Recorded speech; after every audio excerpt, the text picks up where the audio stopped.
memory of the 2019-20 summer bushfires is still ever present for many of us. There is deep grief at the devastating impact on the East Coast environment, with millions of hectares of bushland burnt and native habitat destroyed. Almost 3 billion mammals, reptiles, birds and frogs perished. This experience has highlighted the reality of climate change and called for a re-evaluation of how we treat the habitat that remains.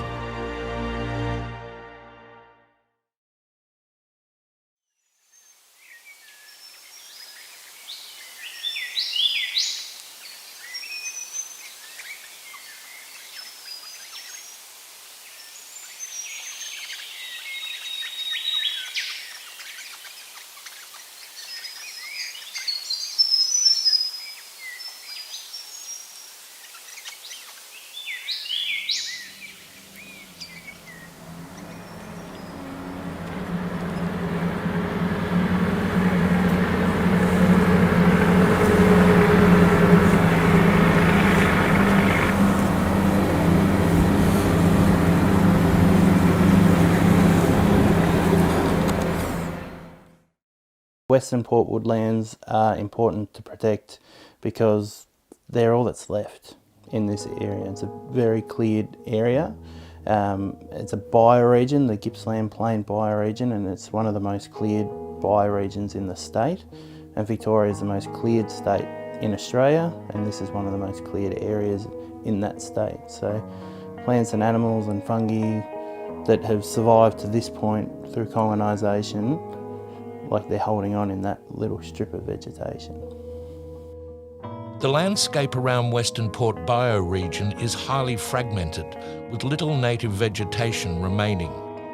The remnant vegetation occurs in patches, surrounded by extensive land clearing for agricultural and extractive industries. The movement of native animals is severely compromised. Every time we fragment and cut up and sever that green wedge of bushland, it stops species from moving, and species like the southern brown bandicoots that are in the area, all the fungi, even the plants get affected. Their genes get stuck in one area and they can't move. There's a big mine or a new road or something put through, the genes can't move, and the animals can't physically move, and the genetic information of the plants can't move. They become inbred, and that resilience in the ecosystem erodes. Western Port is recognised as a region of high ecological significance, supporting diverse flora and fauna, many of which are threatened and endangered. What happens under the ground is just as important as what happens above. In these coastal woodlands, there is a delicate symbiotic relationship between native orchids and fungi. They and other species play an important role in sustaining a healthy biosphere. Well, I think that disturbing the soil is what disturbs me most about the sand mining issues. It's really the foundation for life in the whole forest area is what's happening in the soil, and it's the interactions between all the microbes in soil and the plants that are supported by the soil which interests me. The same orchids come up in the same patch every year at the same time, and the reason for that is that there's this incredibly tight sort of ecology, underground ecology, involving microbes interacting with the roots or the tubers of orchids. Each orchid has its own preferred fungus that supports the orchids. So there's an incredibly interesting relationship between the type of fungus that's underground and why they're there. The fungus depends not only on orchids but the other plants around them. And so for me, disturbing that is an absolute disaster from the point of view of the health of the orchids and also the forest around them. And I think orchids are a litmus test for the health of the environment.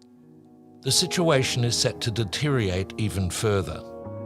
Land clearing and the loss of habitat will occur with the proposed expansion of the current sand mining leases. This presents significant risks to both native flora and fauna species.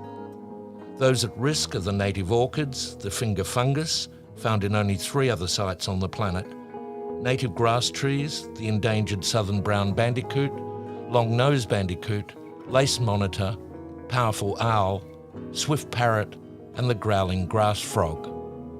Already the leadbeater possum, helmeted honeyeater, and the lyrebirds have gone from this area. And a lot of these plants and animals that are in the Western Port woodland, they're from that area. They've evolved in this land. They're found nowhere else on Earth. So when you're wiping a species like that out, like what you lose, you'll never know, and you don't know what you've got till it's gone. And extinction is it's a big thing that most people never really grasp. Bringing threatened species back from extinction is costly, and there have been limited success in restoring lost habitat and recreating healthy biospheres. It's frightening to think of the cost of trying to keep, let's say, the lace monitors alive, or the other birds that are integral to that area, because we couldn't afford it. What can we continue to afford? Is it the remnant vegetation, or is it keeping one species with so many people looking after that one species and still not being able to assure its constant long-term survival? Sand mining practices already pose recognised risks for the Western Port environment. Toxic chemicals used in cleaning the sand leach into the water table, impacting bird life and fish species and polluting the environment. There are several chemicals that are used to cause particulate matter to sediment, and these chemicals include 2 known nasty chemicals which are internationally highly regulated in terms of potential to be released into the environment. Both these chemicals are known to break down into highly toxic small molecules which are mutagenic, and that basically means they compromise the genes of any organisms that they come in contact with over a period of time.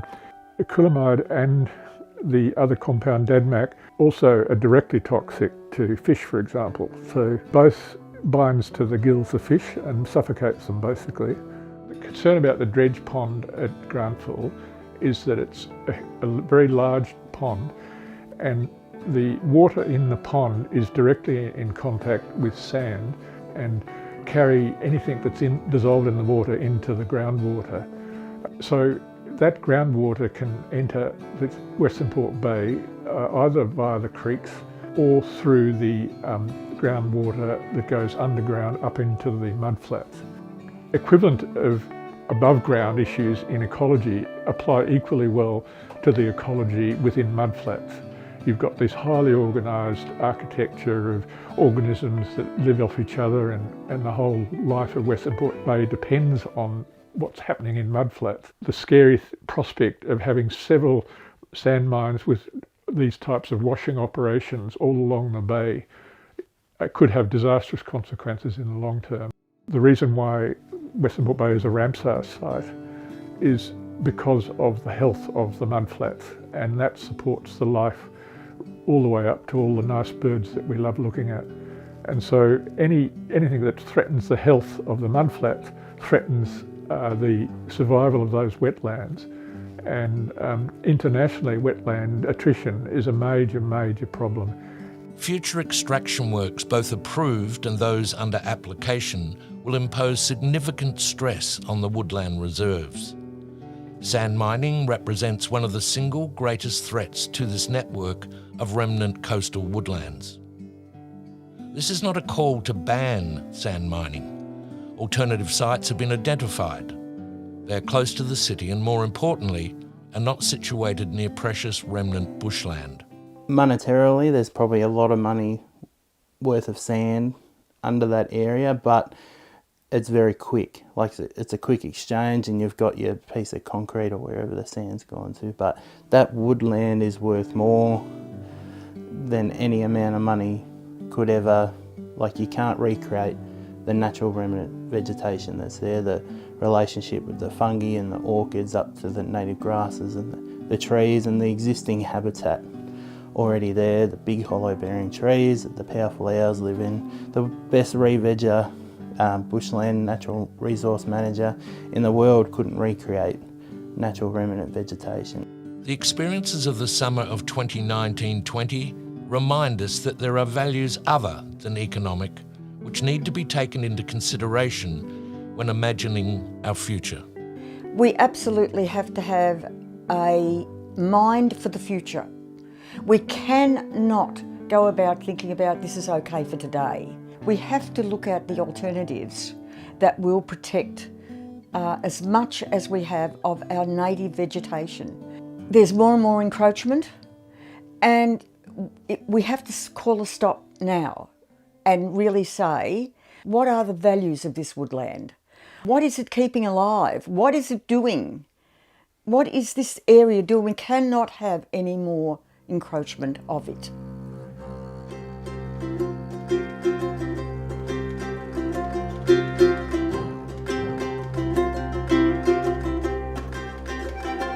Something's crying in the woodlands. Are you listening?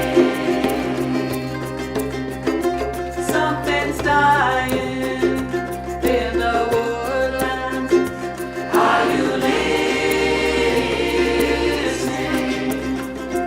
Are you listening? We say no more mining sand. The remnant forest grow. We say no more mining sand. Where the woodland waters flow. Are you listening? Are you listening?